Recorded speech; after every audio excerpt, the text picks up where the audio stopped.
Hello everybody, welcome to computerhandle.com and welcome back to chapter 2. In this chapter, we're going to be revising all what we have done in the flowchart, but this time it's going to be a slightly different technology. So, what we actually did was that we learned to build, or you can say construct, the blueprint of a program, alright? Now just before we do the final code, there's one step in between, which is a prototype of the programmer, right? And you can simply imagine this as the blueprint of a house, all right, on just a piece of paper. Then a prototype either in a computer CAD software, or it can also be a physical prototype of some sort.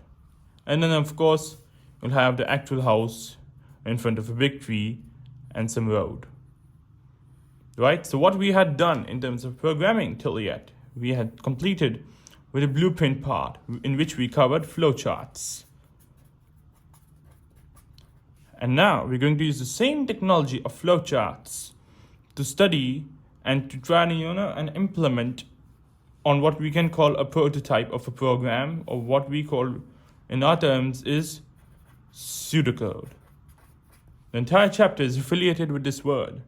So if statements, selection statements, decision-making statements, count-based loop, selection-based statements, everything else, plus a few things extra, which we had done here, we're going to now try and prototype it before we actually jump onto the programming language, which is some random words you don't understand. All right. Now, how does pseudocode exactly work? This is what we're going to do today. Alright, so let me very quickly show you in this introductory lecture on exactly what we mean by prototype and how it's going to be look like. So, if we start on with the flowchart, alright, and let's say our task is to output hello world. Alright, so of course in a flowchart what we'll do is we'll say start, then we'll also have an end here, right?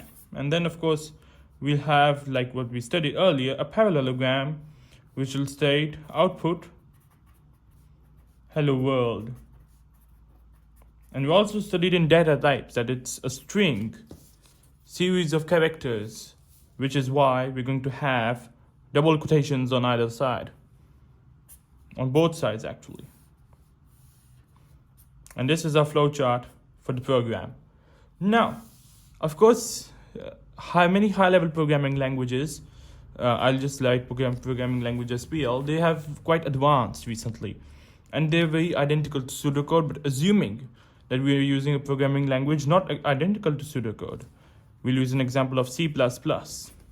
All right, it's just a random example. You can use any of the programming language for this purpose. If we want to say hello world, if you want to output hello world, it will look something like this.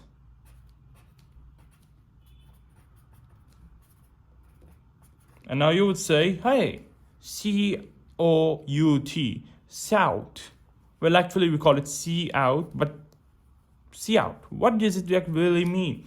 When you jump from flowchart directly to the programming language, an error will have occurred, of course, because you missed a certain step, which is exactly pseudocode.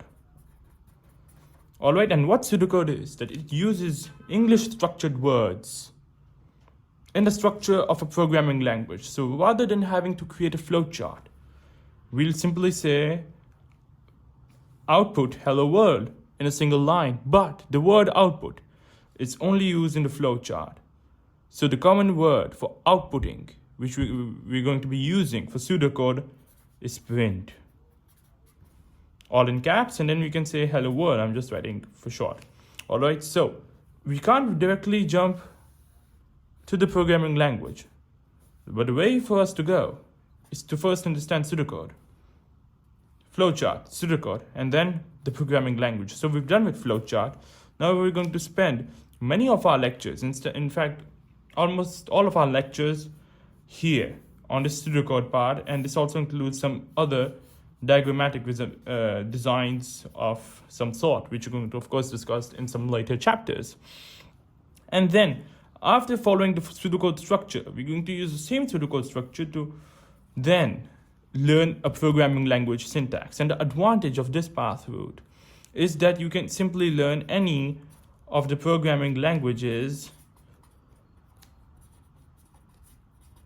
and multiple more using the same knowledge, which means that you won't have to stuck into the difficulty of converting your knowledge from one programming language into another, which is why pseudocode exists, and computerhandle.com was made for pseudocode study. All right, but before we could get to pseudocode, we had done flowchart.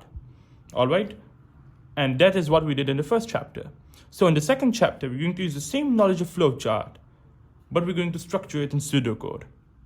This time we're going to have a lot of practice, of course. And then we're going to have additional concepts which we're going to be only doing in pseudocode. And then, of course, if opportunities allow, we're also going to expand our programming, our lecture and purposes onto programming language.